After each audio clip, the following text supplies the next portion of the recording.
Good morning बच्चों, कैसे हो सब लोग। आई होप अच्छे होगे। तो आज हम शुरू करने वाले हैं बेटा centre of mass. Right, centre of मास क्या होता है बेटा? मान लीजिए कि कोई एक बॉडी है, उसका कुछ मास है, उस बॉडी के मास को हम ये मानते हैं कि किसी एक पॉइंट पर वो लाई कर रहा होगा। राइट, या फिर कोई सिस्टम ऑफ मासेस है, मतलब बहुत छोटे छोटे छोटे छोटे एक डब्बे में हमने मासेस को बंद करके रखा हुआ है, तो उसका कहीं एक सेंटर ऑफ मास है। हम मान लेंगे कि इस पॉइंट पे वो सारा मास लाई करता है। आपको एक एग्जांपल से समझाता हूँ। देखिए, ये एक स्टिक है। राइट, अब इसका मास यूनिफॉर्मली डिस्ट्रीब्यूटेड है पूरे लेंथ पे, यानी कि यूनिफॉर्मली डिस्ट्रीब्यूटेड मतलब कि इसकी डेंसिटी कांस्टेंट है बेटा, हर जगह पर डेंसिटी कांस्टेंट है। राइट, अब देखिए, हम ऐसा मानेंगे कि कहीं ना कहीं इसमें सेंटर ऑफ मास है, जिसपे हम ये मान लेंगे कि इस बॉडी का पूरा मास लाई कर रहा है। फॉर एग्जाम्पल, अगर मैं इसको सेंटर से पकड़ लूं ऐसे, तो देखिए ये ऐसे बैलेंस हुआ। इसका मतलब ये है कि इस पॉइंट पे इस पूरी बॉडी का मास लाई करता है। अब देखिए, जैसे कि यहां पर कुछ मास है और यहां पर भी कुछ मास है। राइट, तो ये मास mg से नीचे खींच रहा है इसको, ये मास भी mg से नीचे खींच रहा है, बट ये दोनों जो टॉर्क बना रहे हैं एक दूसरे का, वो कैंसिल कर रहे हैं। तो ऐसा भी समझ सकते हैं कि एक सेंटर ऑफ मास वो पॉइंट है जिसके अबाउट सारे मासेस का टॉर्क, ग्रेविटी वाला टॉर्क, जीरो होता है। राइट, अब देखो, अब क्या है बेटा कि जो सेंटर ऑफ मास है वो लाई करता है जिस तरफ हैवियर मासेस होते हैं। फॉर एग्जाम्पल, अगर मैं इसका मास डिस्टर्ब कर दूं, मतलब इसको यूनिफॉर्मली डिस्ट्रीब्यूटेड ना करूं, इसको नॉन यूनिफॉर्मली डिस्ट्रीब्यूटेड कर दूं। फॉर एग्जाम्पल, अगर मैं इसमें थोड़ा सा मास बढ़ा देता हूं, मान लीजिए मैंने इसमें थोड़ा सा ऐसे मास बढ़ा दिया है, तो अब पहले जो था इसका सेंटर ऑफ मास सेंटर पे था, क्या अभी भी सेंटर पर है? चलो चेक कर लेते हैं। क्या अभी भी सेंटर पे नहीं? देखिए ये गिर रहा है। राइट, ये अब सेंटर पर नहीं है, मतलब ये कहीं और शिफ्ट हो चुका है। अगर हम देखें, क्या इस तरफ शिफ्ट हुआ है? नहीं, इस तरफ भी ये गिर रहा है। अगर यहां पर देखें इस साइड, तो यस, ये बैलेंस हो रहा है ऐसे। अब देखिए, इधर हमारे पास लेंथ ज्यादा है और इधर लेंथ कम है, बट फिर भी इस पॉइंट पर ये बैलेंस हो रहा है। इसका मतलब ये है कि इसका सेंटर ऑफ मास डिस्टर्ब हो चुका है, क्योंकि हमने इसमें एक्स्ट्रा मास लगा दिया। और किधर को सेंटर ऑफ मास शिफ्ट हुआ है? जहां हमने मास लगाया है। आई होप तुम्हें इतना समझ में आया होगा। अच्छा, अब देखो, सेंटर ऑफ मास जैसे नॉन ज्योमेट्रीज के होते हैं, जैसे कि यूनिफॉर्मली डिस्ट्रीब्यूटेड मास है और नॉन ज्योमेट्रीज है। जैसे कि फॉर एग्जांपल, अगर हम सेंटर ले, अगर हम सेंटर की बात करते हैं बेटा, सॉरी सर्कल की बात कर रहे हैं, तो सर्कल का सेंटर ऑफ मास कहाँ होगा बेटा? सर्कल का सेंटर ऑफ मास उसके सेंटर पर होगा, क्योंकि एक नॉन ज्योमेट्री है। राइट, अच्छा, मान लीजिए कि कोई एक हमारे पास ऐसा स्क्वायर है। अब इसका सेंटर ऑफ मास कहाँ होगा बेटा? आप दोनों डायगोनल को मिला दीजिए।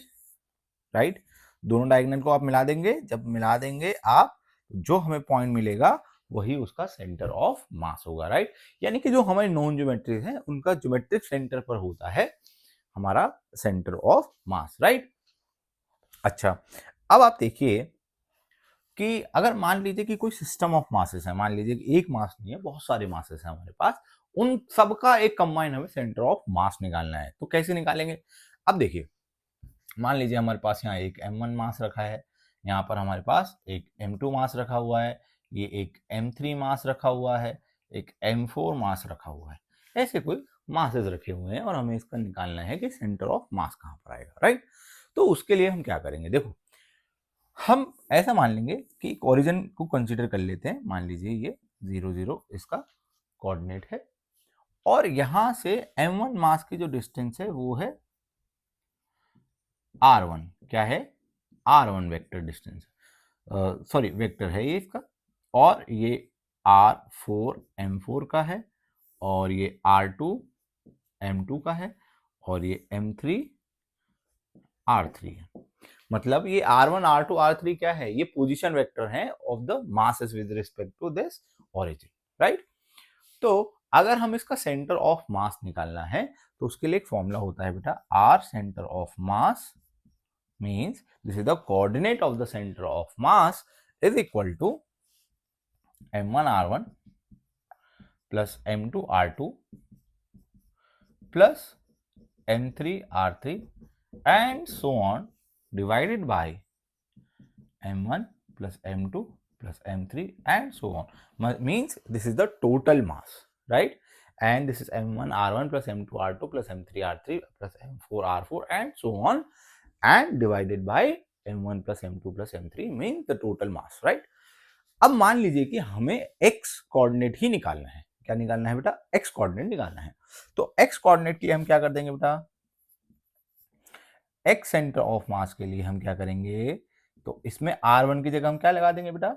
Yes, x1 m2 x2 plus m3 x3 and so on divided by m1 plus m2 plus m3 and so on, right बेटा? अब देखो, ये पहले हमें ये समझना है कि x1 क्या है। सो x1 is the coordinate of the centre of mass of m1, मतलब जो m1 मास है इसका, ये जो हमारा m1 मास है इसका सेंटर ऑफ मास का coordinate with respect to origin. क्योंकि ऐसा जरूरी नहीं है कि हमेशा ये पॉइंट मास ही होगा, हो सकता है ये एक बड़ा मास हो। तो अगर बड़ा मास है तो ये क्या होगा इसके लिए? यहाँ पर सेंटर ऑफ मास यहाँ पर होगा इसका, मतलब हमें जो x निकालना है वो centre of mass of the m1 होना चाहिए, राइट? अब देखिए, अगर मान लीजिए y का निकालना हुआ, हमें y सेंटर ऑफ मास निकालना है, तो बताइए क्या करेंगे हम लोग? Yes, m1 y1 plus m2 y2 plus m3 y3 and so on divided by m1 plus m2 plus m3 and so on, right? तो ऐसे कर करके हम, अगर हमें z भी निकालना है तो इसी प्रकार से हम z भी निकाल सकते हैं, राइट? तो अब हम जो है एक सवाल करते हैं और सवाल के माध्यम से इसको समझते हैं, ठीक है बेटा? चलिए बेटा, तो अब जो है हम एक सवाल से इसको समझते हैं। मान लीजिए हमें दिया गया है कि एक मास रखा है 2 kg का। कितने kg का बेटा? 2 kg का एक मास रखा गया है और उससे 20 मीटर की दूरी पर, कितने मीटर की दूरी पर? 20 मीटर की दूरी पर एक 4 kg का मास रखा गया है। ओके, कितना मास रखा गया है बेटा? 4 kg का एक मास रखा गया है। तो हमें बताना है इसका सेंटर ऑफ मास कहाँ होगा। देखिए, पहली बात तो ये पॉइंट मासेस है। कैसे मासेस है बेटा? पॉइंट मासेस है, राइट? सो हमें इसका सेंटर ऑफ मास निकालना है। तो उसके लिए अब हम क्या करेंगे बेटा? किसी एक को ओरिजिन पे मान लो। किसी एक को हमने क्या करा? ओरिजिन पे मान लिया। मान लीजिए 2 kg को हम ओरिजिन पे मान लेते हैं, राइट? तो यानी कि m1, हमें फॉर्मूला क्या निकालना पड़ेगा? x centre of mass m1 x1 plus m2 x2 divided by m1 plus m2। अब आप ये बोलेंगे सर इसमें हमने r वेक्टर क्यों नहीं निकाला? बेटा r वेक्टर इसलिए नहीं निकाल रहे हम लोग। देखिए, पहली बात तो ये पॉइंट मासेस है और ये एक ही लाइन में है, ठीक है? यानी कि ये एक सीधी लाइन में है। क्योंकि ये सीधी लाइन में है तो ऑब्वियस सी बात है कि इनका सेंटर ऑफ मास कहीं इनके बीच में ही होगा, राइट? और वो एक्स एक्सिस में ही कहीं लाई कर रहा होगा। तो इसलिए हमें जरूरत नहीं है कि हम y निकालें या z निकालें, तो x में ही इसका सेंटर ऑफ मास लाई कर रहा होगा। Very good.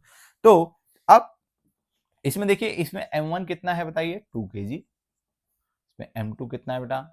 4 kg, right? तो अब इसका x सेंटर ऑफ मास निकालने के लिए, और इसका x1 कितना हुआ जी? यहां से 0 हो गया, और x2 कितना हुआ जी? यहाँ पे 20 मीटर हो गया, राइट? तो x सेंटर ऑफ मास निकालने के लिए हम m1 कितना हुआ बेटा? 2 into x1 is 0 plus m2 कितना हो गया? 4 into x2 is 20 divided by 2 plus 4, right? यही हुआ बेटा, ठीक है? समझ में आ रहा है, राइट? तो ये कितना हुआ?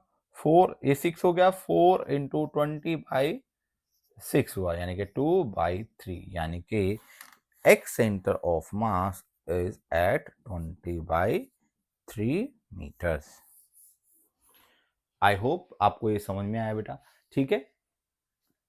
Thank you. तो अब हम मिलते हैं नेक्स्ट क्लास में।